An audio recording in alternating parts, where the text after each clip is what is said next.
Hai, halo, aku Feby. Apa kabar? Semoga hari-hari kalian menyenangkan dan berkah ya. Oke, di sini aku akan bacakan satu cerita rakyat Jepang dari buku kumpulan cerita rakyat Jepang, penerbitnya Kakak Tua, masuk pustaka klasik. Di sini banyak kumpulan cerita, jadi kalau teman-teman membaca semuanya, jangan lupa beli bukunya ya, coba. Oke, di sini judulnya mau baca Rubah dan Luwak. Kita cari dulu halamannya. Rubah dan Luwak.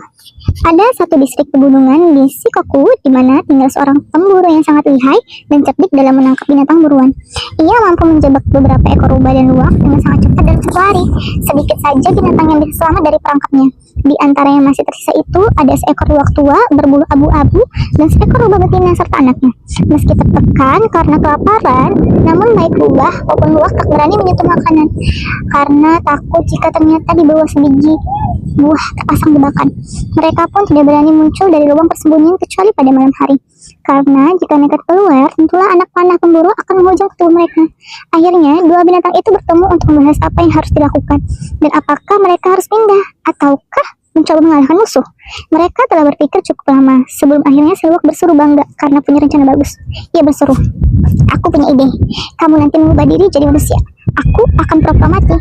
Nanti bawalah aku lalu kau jual ke pasar. Dengan uang itu kita bisa membeli makanan. Setelah itu aku akan bangun lagi dan meloloskan diri. Minggu depannya gantian kamu yang kujual." Hahaha, benar-benar ide bagus. Aku setuju, ujar rubah betina. Maka keesokan harinya si rubah menyamar jadi manusia dan si luwak yang pura-pura mati ia ikat dengan tali jerami. Si rubah menyampaikan tubuh kawanannya itu di atas bahu lalu berangkat ke pasar. Ternyata si luwak laku tujuan mahal. Sebelumnya ia tak menyangka uang ia dapatkan akan sedikit itu. Dengan hati senang si rubah segera membeli tofu banyak-banyak dan juga 2 ekor anak ayam. Lalu karena tidak dijaga pemiliknya, si luwak pun berhasil meloloskan diri. Mereka saling berjumpa kembali, bersalaman dan berpesta bersama-sama.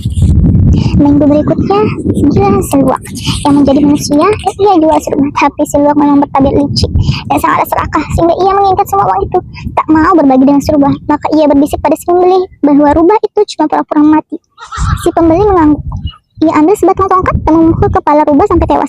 Si luwak tertawa-tawa dalam hati sambil membawa makanan yang baru saja diborongnya. Ia santap sendiri makan itu tanpa mempedulikan si anak rubah yang menunggu ibunya pulang. Anak rubah pun lama-lama mencium bau pengkhianatan itu dan merencanakan balas dendam. Mendekati si luwak, ia menantangnya untuk beradu dalam kemahiran mengubah diri. Tentu saja, luwak menerima tantangan itu. Ia mengira si anak rubah yang kecil itu tak akan bisa menandinginya sama sekali. Ia pun ingin menghabisi anak rubah itu sekalian. "Apa yang pertama kali ingin kau lakukan?" tanya si luwak. "Aku ingin pergi ke jembatan besar yang menuju ke kota. Tunggulah nanti aku di sana. Aku akan memakai baju yang bagus dengan diiringi banyak pengawal. Berani taruhan, kau tak akan dapat mengenaliku. Aku akan menang." Maka si luwak pun pergi ke jembatan besar dan menunggu di balik pohon. Segera saat itu rombongan sang daimyo yang menaiki tandu dengan diiringi para pengawal pun melintasi di jembatan.